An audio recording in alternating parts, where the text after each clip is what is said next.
All right, welcome to the Real Talk Football TV Premier League debate show. Like, comment, subscribe, all of that. Got Tobias 1906. Some big news for Man United.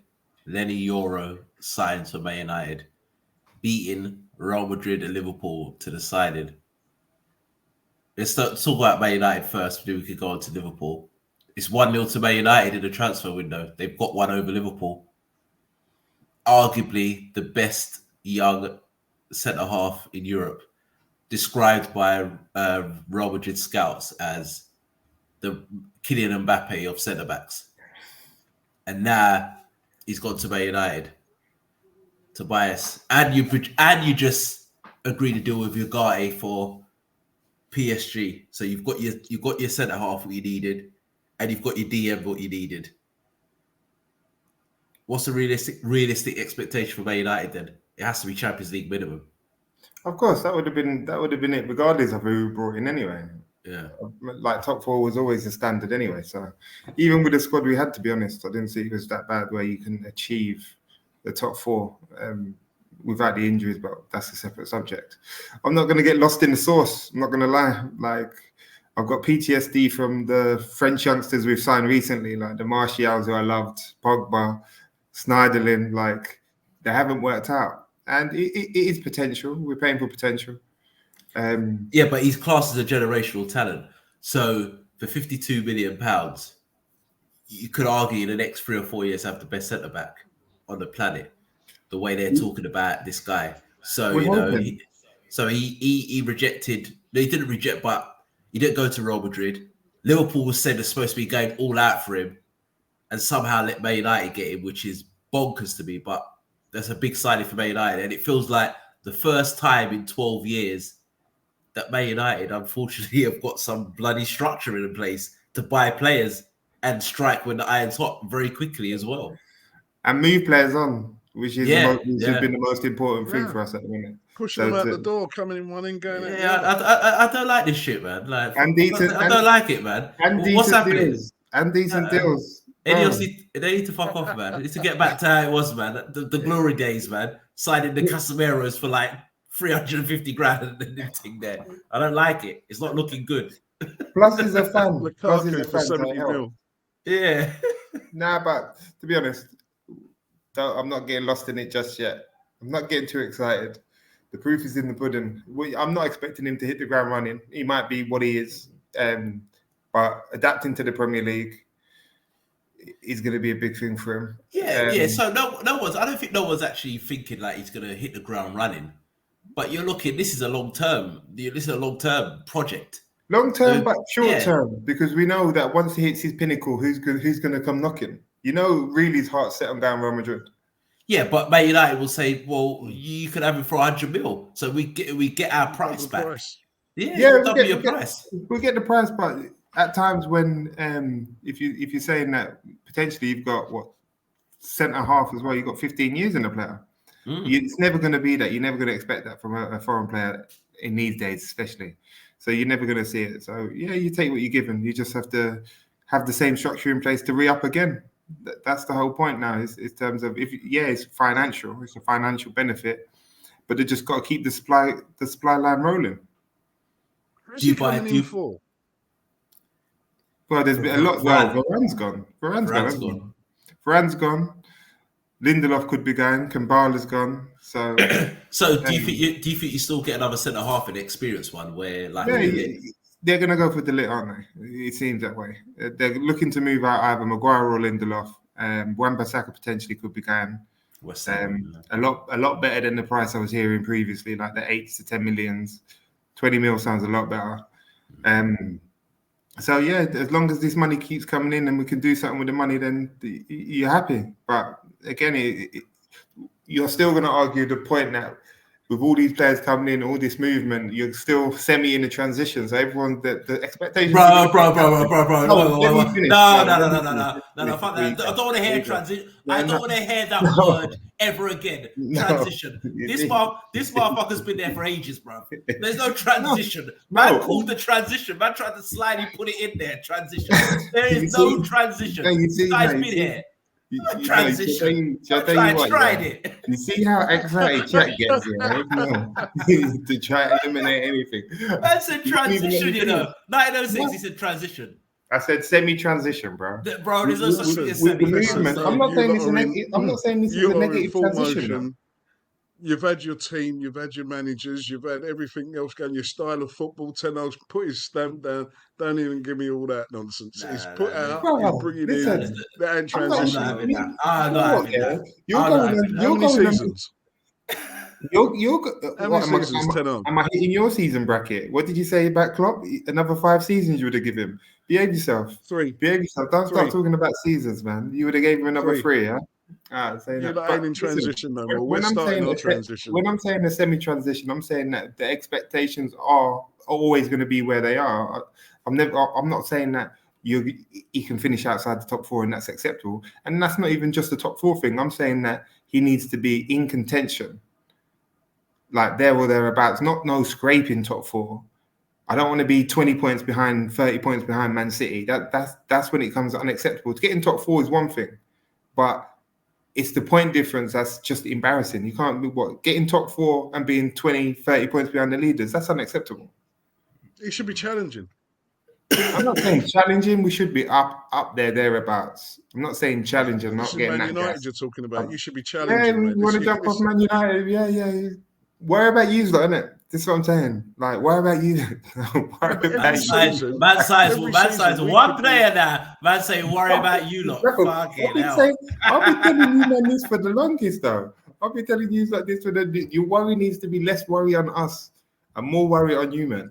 Yeah, like finally, as you said, we've got a mini little structure going on. We're signing a few players, which isn't uncommon for us. The only thing that's uncommon is that there's a structure to what they're doing and how they're doing it. That's the and plus we're doing it early, which is the main thing. Usually we're scrambling on last day of the bloody deadline. I don't want to be nowhere near deadline day. I don't want to know it. I want business done way before. I don't want no signings. The only signing I want to worry about is signings going out. So we'll leave that deadline day to other people this time, because scrambling and getting 3 players in on deadline day, I'm done with that. So yeah, let me enjoy something that I haven't seen for a while. You know, like it's doing business. Yeah, well, fair play to you. Like they decided, Leny, Yoro, and Ugarte looks like he's coming in, which is a DM who didn't have the best of times at PSG, but he's a good player. Exactly, and this is another thing. All the players that we're signing, really, like you're looking at them, and they are potential players. They're not well known in terms of there's not high expectation of them coming in and pulling up trees like the Di Maria had on his back and all the rest of it. They're going to have expectation because they signed for United and we signed them. But the signings we're going for, Ugarte maybe could be an obvious one, but they're not the most obvious ones. I think they're signings that are hungry players, they're young players, and they've got upside. They've got potential to be a top player. And that's what I've been saying for the last 10 years for Man United. They have not done that, where they should be doing that 30 to 50 million pound bracket player between 18 and 25 who've got an upside, who are hungry and want to play for a huge elite football club. And it's only took them 12 years to do it. But the way the deals are structured means that how we run anyway, we need to hit Champions League. That's what this money is being spent for, and that's what they've done previously. But this time, it's in a different way. They're potentially going to have sell-on clauses for or potential sell-on for these players. So longer may continue, man. We still need 3 more. I'm still expecting 3 more. Yeah, I don't know. We're just rolling the dice, aren't we? We're just rolling. We look like Arsenal, involved in everything, but come up with nothing. Well, that's what I'm going to come up to. So basically, Man United have gold star for them, gold badge for them, getting them signings over the line. Liverpool, like the FSG, what they do, they sell a dream to most of the fans, and the fans somehow back these clowns. We were linked with him hard. We're supposed to be going for this guy all out. And then they realized that Real Madrid are going to sign him. They said Real Madrid are going to sign him and they're going to backed out. Then they must realize that Real Madrid have backed out. Why have you not competed with Man United, who don't have Champions League football? Yes, Man United are a huge football club, and history, we know they're massive. but so are we. And we've got Champions League football. And we came third last year. And with the squad we've got, we're not, to me personally, I don't think we're that far off challenging. I don't think we'll win, but we're not far off Arsenal. That's why I'm not about Man City. Man City are different kettle fish, but we're not far off Arsenal if you get the right players. And you've let arguably a generational talent go to your arch rivals, which you could have actually bought. To me, this is what FSG do. If they don't give Arne Slot at least 4 signings, they've killed him and they put him out to dry, hanged him out to dry. And it's going to be interesting what they do because he needs signings. We had a generational manager, so you can't expect the new manager to do what Klopp done. So he needs the signings to really push on and have the tools to do his style of football because you've got a squad just know one way of playing football. So you need to bring in certain players who can play his style. And like I said, this is what FSG do. They sell you a dream. Same thing with Caicedo. They bid 115 mil, knowing that he didn't want to go Liverpool. He was going to Chelsea. This is what they do. Smokescreen. It'll be interesting what they do when the season starts because we need players in now. Especially with all our top players are on holiday. He needs to bring some players now to implement a style of play. Excuse me. Oh, no, agree. Totally agree. I'm reading here and there. Was it Nico Williams? Yeah. We're interested in Nico Williams. But yeah, all right. We ain't got no chance of getting Nico Williams, but we couldn't go for this fella. Just to add to the squad. Mohamed Simikan? Yeah, I know what you're talking about, but I've never seen him play. But we linked to him. But that's what Liverpool are, though. That's Liverpool are. We're admirers FC and interested FC. But when it actually comes to a signing, Lipsburg. Yeah, and I'm thinking like, hold on, where's this coming from? But yet you get Gordon's name being brought up. I just pray he's not sitting back thinking, all right, before I start emptying out for January or something like that, or for next season, let me see what I've got. And it's obvious what we've got. If you can see where we ended up last season, you can see the mashdown team, you can see where it's all dysfunctional, all discombobulated in the middle to up front, people playing out of position, all of that kind of thing. So I'm just praying he's not one of them ones that's going to come in, sit down and say, let me see what we've got. Let's assess it. See who's fit. All of that, see who wants it, bring in a couple of kids out of the academy, play them a bit more. No, we need talent to add with the kids that we've got. Personally, I don't think that's what he wants. I think that if that happens, that is on the owners. I know he's a head coach, but he has some sort of say. I know they've got Michael Edwards and Richard Hughes who will deal with transfers, but you've just let a potential generational talent centre-half go to your arch rivals that you could never get now, ever in life. Yeah, so that's done. That makes you right. That's done. And you don't even compete. Even if he does go to Man United and decides he wants to go, you don't even put a bid in as well and say, all right, let's see who he wants to go to. But what it is that they don't want to have the embarrassment that he turns down Liverpool to go to Man United. So they'd rather not bid. And I'm telling you, I think if we don't... Go on. I'm looking at Slup's style of play, right? And it's all about legs everywhere around the pitch. Closing down, pace, fast attacks, all that kind of thing, winning the ball back 5 seconds. We haven't got that. No, we haven't. We've got no pace. At the club. We've got no pace in the team. Exactly. So he has to bring in, for his own style of play, he has to bring people in. Because we ain't got that. What are we talking about? Diaz? Are we going to throw this 15-year-old that I still haven't seen officially signed a contract? That I just haven't seen it. Rio. But who else on the pitch can run? It's going to be interesting because past people. Who's the playmaker? Can't see it. Like I said, if we don't sign anybody quickly, I reckon we'll be looking at 7th or 8th. I've said 7th or 8th. I think the roles will reverse. I think Man United will become 3rd or 4th. We'll be them. We'll just swap because I think their signings will kick them on because I don't think they're that as bad as people say they are because they've got some good players. Now, if they bring in certain players to enhance their squad and we don't, or we bring them in late, we're going to struggle. And the thing is as well, we have got the easiest start out of all the clubs. We've got an easy start. So the first first 7 games, we don't play none of the big boys. I think it's Man United we play. You play us in third game, isn't it? Yeah, but apart from Man United, it's all the bottom sides. So he's got a really good start. So if for example, he goes and nicks a draw at Old Trafford and wins, and if he can win the rest, that keeps him in a good stead. But that's only if he brings in players. If he goes into a bad start with an easy running at the start of the season, we're fried. We're struggling. Well, surely bringing the old band back together, you guys must have a plan because you're not going to go into the season with no signings. It makes no sense. Yeah. There's a plan there. You lot are notorious to being under the radar until, especially these guys, until the transfer is done.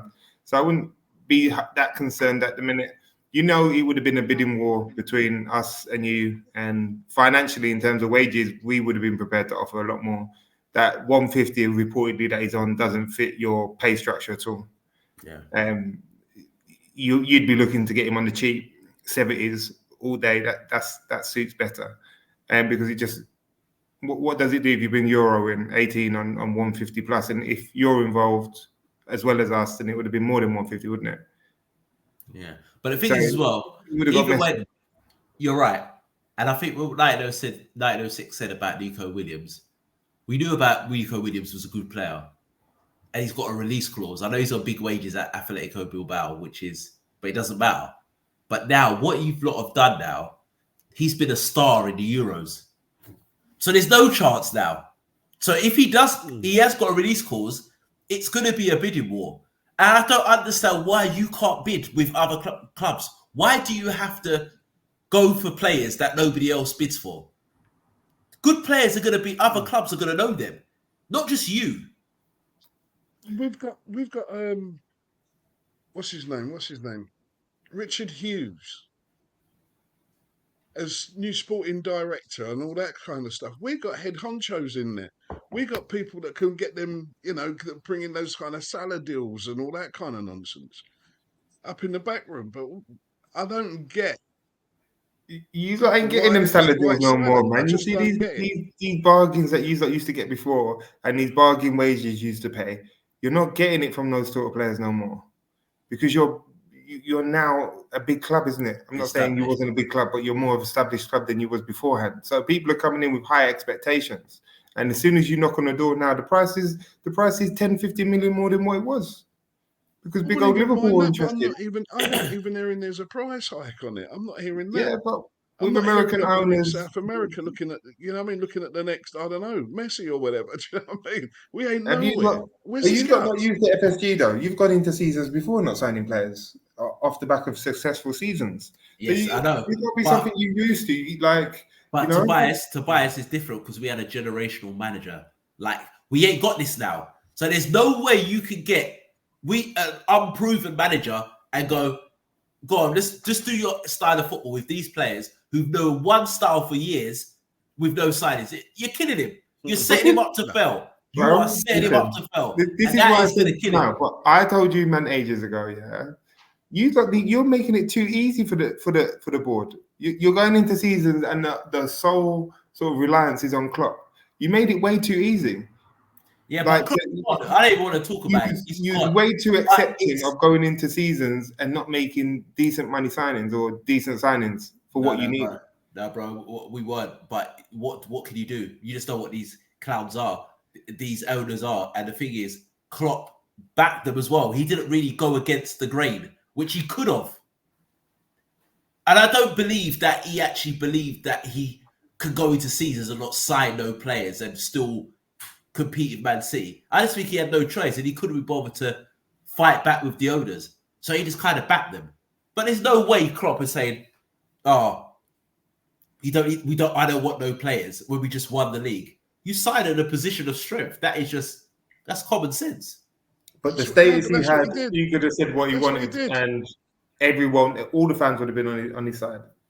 No, but It's guys. exactly what he did. I don't need no more players to the board. Yeah, let me work with what I've got. We just won the league. Yeah. Keep with that. I don't know. I don't see how Slot is going to just come in, as you say, play style of football. There's going to be more injuries than anything else because them boys can't keep up. Gomez is going to lose his head because he can't cope at the back. Do you know what I mean? You just think, come on. I'm hearing even who is it? Who wants Matip? Matip's gone on the free, Is it Leverkusen? He's gone on the free, bro. Forget Matip, man. He's gone, We're bro. interested in Matip. Now, Matip should have gone 5 years ago. Should he, though? For us. And come on. We stuck around for God knows how long with Matip. Matip arguably when fit was... Pete Matip was a problem. He was so underrated. I love Matip. Man. Yeah. All right, guys. Make sure you like, comment, subscribe to the channel. Man United side, Yoro. Looks like they get the guy. 1-0 to Man United. Tobias, last word. There's one. Keep the tears rolling, my guy. You know, let me live. How come we're not ended it with, oh man, you lost their first pre-season. It's not so funny today, is it? You see, Shaq, I'm waiting for you know what? I'm waiting for the crumble. I'm waiting for the crumble, we are Real Talk Football TV, and we are out.